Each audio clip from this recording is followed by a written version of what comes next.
Hey everybody, my name is Paul Eston Jr., aka Boy Green. Welcome to my YouTube channel, and it's a Mock Draft Monday. And every Monday we talk about mock draft scenarios for the New York Jets, or we have an amazing guest here on the show. And today is the latter. I'm pleased to welcome onto the show former DB, NFL on CBS analyst for the Madden video game franchise, and of course does great work for the NFL Network. Let's give a warm welcome for the one and only Sir Charles Davis. Charles, welcome to the show, my man.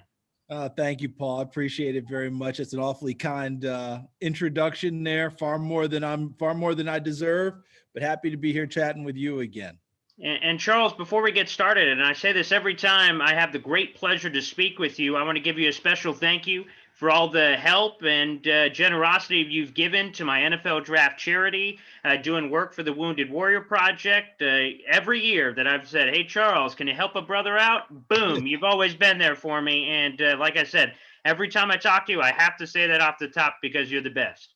Well, the thanks go to you because you're the one doing the work. Appreciate you asking, and glad I've been able to help and the other people who have also jumped in when I've asked them in order to make this happen. So greatly appreciate that. I know our friends at EA Sports have been terrific about it as well. So I just want to make sure the praise goes where it should, and it goes to you and everyone else doing such great work on the front lines for those wonderful projects. Well, let's dive in, Charles, because things are weird right now. So much so we didn't get our NFL Combine this year. And I got to ask you, and I'm sure this is a question you've been asked since there's been no Combine this year, is how do you think that affects the NFL draft process this year? It's a great question, and I've asked a number of my friends around the league, and everyone now that I know that we say it's year one of pandemic, but it feels like year two because of how we've bridged things, meaning last year we were able to complete the combine, and when we left the combine, little did we know that less than 2 weeks later, our world would change drastically, right? Our world would absolutely change. You add in now, that meant OTAs, mini camps, all those things going out the window.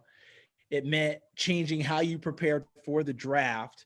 So as one of my good friends who's a personnel director for a team said, last year we got the combine. This year, we're only getting the pro days. Because remember, last year got the combine and a lot of the pro days went out the window. This year, you're getting all the pro days, but you're not getting the combine. So my point being, to bring it back to where I started, everyone I talk to around the league, no one is going to cop to that this is changing, moving. The most they will acknowledge, Paul, is very simply this: it's different. And that's it. Yeah. And they're all trying to make sure that no one can come back to them later and say, you made an excuse about your draft, you made an excuse about free agency and who you signed, all of that. No one wants to be on record for excuses. It's different, but everyone has to adapt. Everyone has to move. And we learned that lesson last year because we did have a draft, didn't we? Yeah. We still had free agency.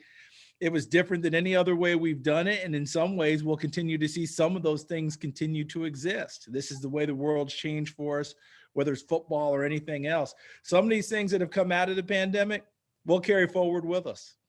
Yeah, and, the way they're doing business now and how they're getting information, some of those learnings last year carry forward to this year. So setting up with what exactly you said, no combo, but we're getting a lot of the pro days still this year. Normally we see risers and fallers, at least very much in the media. We're like, oh boy, look at that, what that happened, the combine warrior at the combine. We're like, oh boy, man, this guy is soaring up draft boards. This year, I'm not hearing as much of that. Is that still going to be a part of the process here, still a month plus out from the NFL draft? I think it will, Paul, but I think it's much more internal, the risers and fallers, than it is external, because the way we covered the combine, we were all together at one spot, even if you weren't in Indianapolis, because a number of the teams they started over the years. You knew as well as anyone, they didn't send everyone to the combine anymore. A lot of people scouted the combine through television, right? Through what we were doing, because the information was the same. So they might send I'm not going to call it a skeleton crew, but lesser number of people from their front office to the combine itself. Others would do their work back at the office and watch it and let the results come through. Now the results aren't coming through quite the same way. All the teams are getting the results because everyone who wants to have a representative there will have one. Anyone who wants the info will get it. You get my point. but it's not widely disseminated in one shot like we've seen before. Plus, now we're into the make your notations on your scouting report.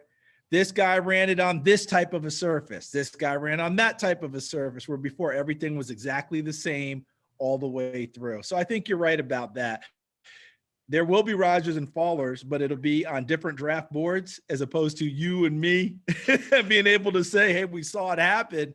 Let's talk about it right now. It's a different time and space. All right, well, let's dive in on the New York Jets. That's the listeners and viewers of this, and also who will be listening in on the radio. They want to know about the New York Jets. If we look at free agency, the first wave seems to be over here. The Jets kind of ignored your department, the defensive backs, the cornerbacks.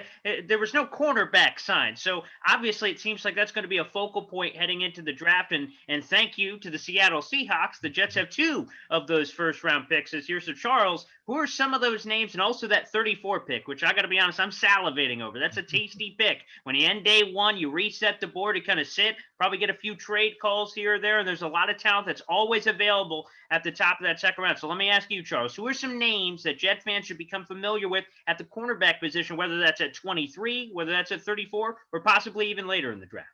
Yeah, I think you're starting to see, let's leave it at the corners to start with, right? Because I think when you're starting to get to the number the Jets are, a J.C. Horn from South Carolina may be a guy that might still be available, depending on how fast guys start to come off the board and the natural push-up that happens from there, right? Mm-hmm. I know many people are very familiar with the name Asante Samuel out of Florida State, but there's a kid by the name of Greg Newsome out of Northwestern who, coming out of a pro day, right. If he had the combine to do the workout he did in front of everyone, we'd be saying even more about him. But I think he's firmly put himself in the first round status, and he might be another guy that you're looking at that spot ahead of an Asante Samuel. We're so used to names that we kind of lock in on them. I think Newsome has risen past him. I think he's right there after Horn, and it's going to be interesting to see where we go from there, because and Aaron Robinson from UCF is a terrific player, but do people see him as a slot corner only? Do they see him as a guy who can stand up outside? Are you drafting him, So could he slide in potentially? I think he's more likely to be in the second round, but it's those types of players. And, I think a Horn is a big, strong, physical, fast guy that I really like a bunch. Eric Stokes and the way that he runs has blazed his way into consideration. And when you talk about Georgia, you're talking about a whole secondary coming out. We're talking about 4 guys that are in consideration. So it's going to be fun to see, because you mentioned that 34 pick. If the guy that the Jets really like isn't there at that was it 23, I think you said before, at 23, you may very well be able to get a similar player at 34. All right. So you don't get Horn at 23. Yeah. Okay. Well, maybe is Newsome still, if we believe the rise, he's gone, but what if he's not? Or you flip it around. What if someone decides they like Newsome, and what if Horn is still there at 34? Then at 34, do you make a decision on an Aaron Robinson or someone like that and say, hey, I still like that corner in this spot. He could very well be the type of guy we want then. So it'll be fun to watch. Another position that the Jets swung and missed on. Every Jet fan basically penciled in Joe Thuney on the Jets roster, so they were met with great disappointment when that didn't happen. But when I look at this class, there is some Brutus beefcake. There are some hog mollies in this class that Jet fans are salivating over, my friend. And I want to ask, are there any future potential Jets in this class, either at guard or center? I see Trey Smith, and I'm just like, wow, imagine that next to Mekhi Becton. Sweet Jesus, that could be nice. But who are some guys, who are some offensive linemen on the interior that the Jets could add to this unit? Well, you mentioned Trey Smith from Tennessee, and, I'm a little bit biased there because I'm a volunteer, but I think he's the type of guy that's a heck of a football player, and it's going to be interesting to watch and see what people decide to do. Rashawn Slayton out of Northwestern is listed as a tackle. His arm length isn't what you want in the tackle position. So immediately we're back to the old Robert Gallery thing for those who are old enough to remember Robert Gallery coming out of Iowa. Consensus, big-time left tackle. Ended up having to kick inside in the NFL because he just struggled out there. And unfortunately, because he was drafted as a left tackle, didn't get the respect his career deserved. He was double digits, Pro Bowl, guard, good player, but because he got drafted left tackle, it was a mess. If some people actually see Rashawn Slayton as a guard, and I actually think I would find out if he could snap the football, because I think he would be an unbelievable pivot if you move him inside. But I think he's going to get a chance to stay out at left tackle before that actually happens. So he's the kind of guy that I like there. What's the big kid's name from Ohio State? Wyatt. Wyatt Davis. Yeah. Wyatt Davis. Yeah. I like him a bunch, but I also like that big kid Banks out of Notre Dame. Oh yeah. There seems to be a lot of good options for the Jets. That is a monster. I mean, an absolute monster. When I look at Banks, you know who I think of?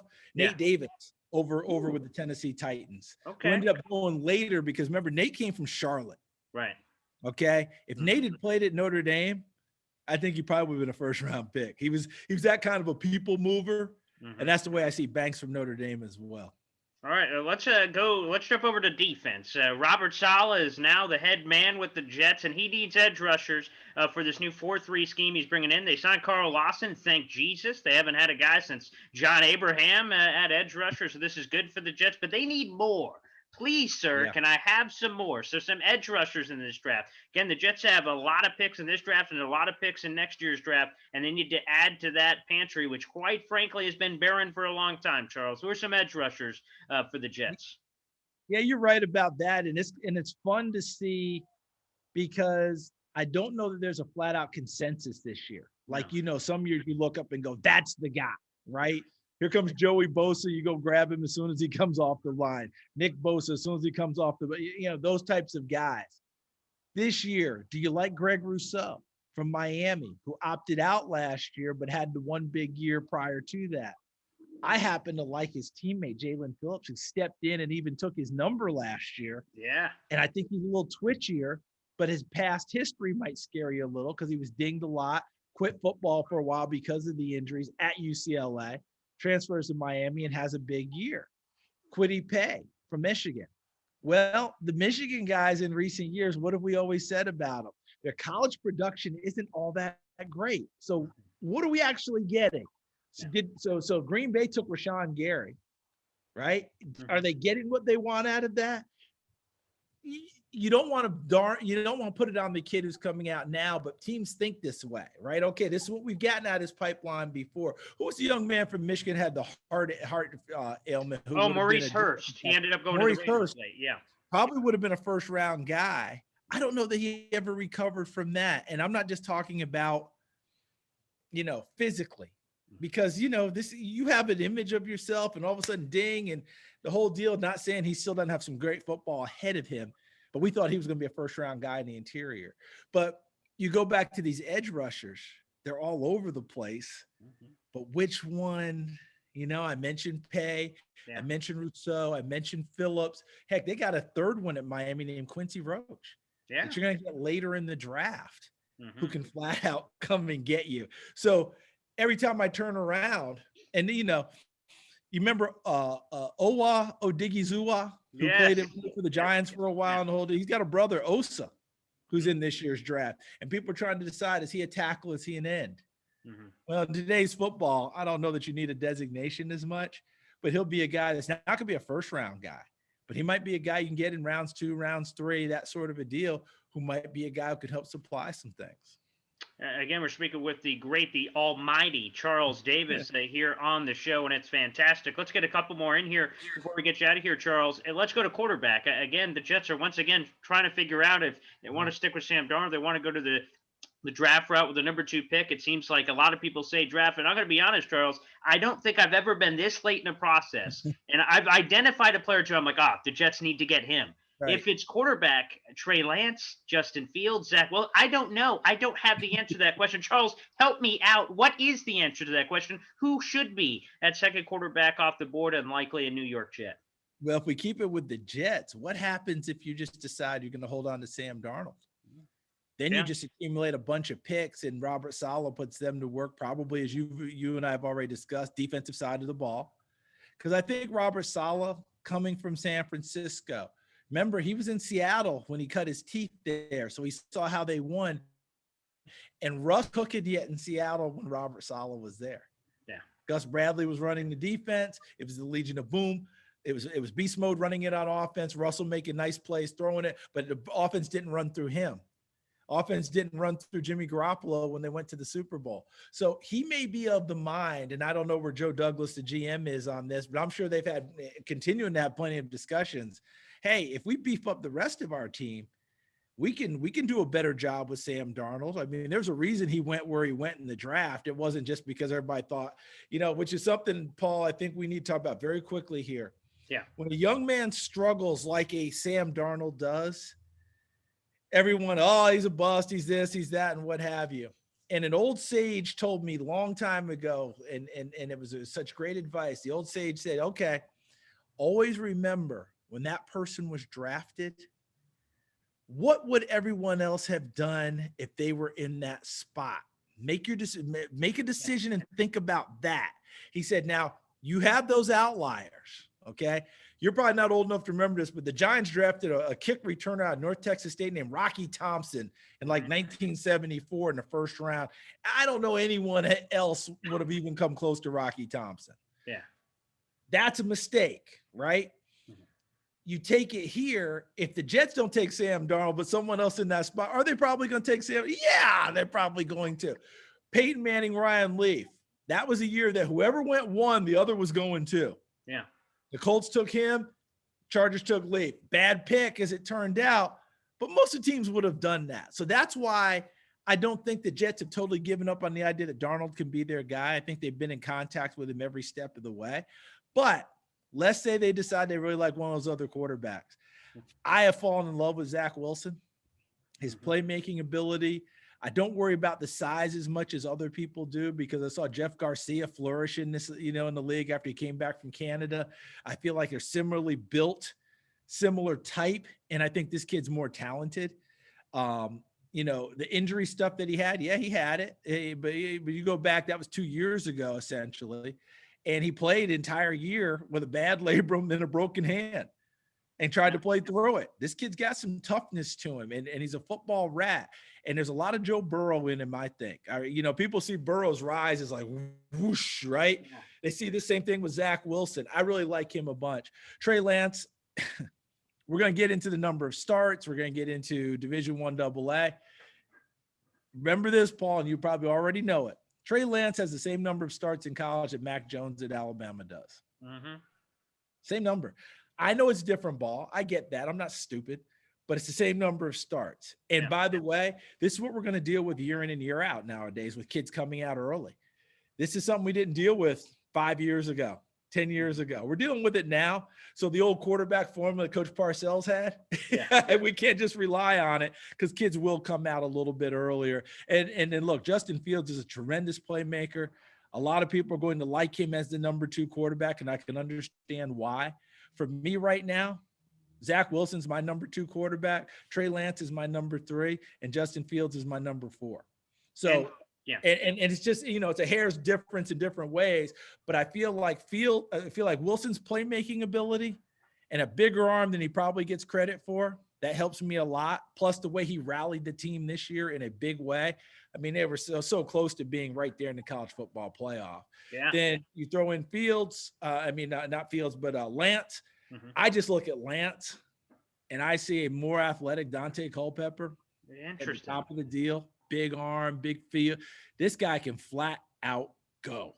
Mm-hmm. I mean, I'm just crazy about him. And by the way, when you look at Wilson and his playmaking ability, there's a little Montana in there as well. Joe Montana. I love that. Love that comparison. In my humble opinion. Yeah. Hey. That doesn't mean I don't like Justin Fields.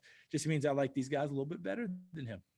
And Charles, last one before we get you out of here, and I always thank you for your time. And it's this: we found out earlier today, and also over the coming weeks, that the NFL Draft will be back live in Cleveland this year. There'll be limited vaccinated fans. Again, they're still figuring out all the logistics, but after last year of doing completely virtual, how much of a pick-me-up can this be for everyone? We think we see the light at the end of the COVID tunnel. There's still a lot to go. There's still a process here, but we see the light at the end of that tunnel. How big of a pick-me-up can this be for NFL fans, draft fans, seeing this, and everybody coming together for this live event?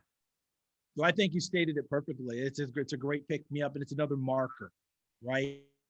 because we're looking for markers along the way and we're seeing them everywhere we turn, right? The ability to go get vaccinated. Every time we see the age age requirement drop in your individual state to get you closer to whatever your age group is and have an opportunity to get vaccinated. The more we see of that, the more we're starting to feel optimistic. And isn't it interesting, Paul, that it comes around in the springtime? You know, just like with renewal everywhere, we're hoping that this is part of it. And you're right, this is another one of those. But the beauty is we know that the league has found other ways to get things done. I think some of that will still be incorporated into it. But to have people there to do it live, kids going across the stage in certain aspects, you know, we'll see if all the kids are vaccinated so they can bear hug the commissioner and, you know, all those things that go along with it. I think it's a very good point that you made. It's a nice little look and a glimpse towards what we're all excited about, which is being able to have the capability of having more and more people in the stands next year, if not full stadiums. Charles, it was amazing to catch up. Again, you're the legend. We all bow down to you, Mr. Charles Davis. And it's great catching up, man, and continue to stay safe and blessed. And looking forward to our next conversation as always. You got it. And you do the same. Please stay safe. Please stay healthy. You and yours, you and your loved ones, and everyone who can hear our voices and see us on this. And continued success to you. And we'll talk to you soon down the road, I'm sure.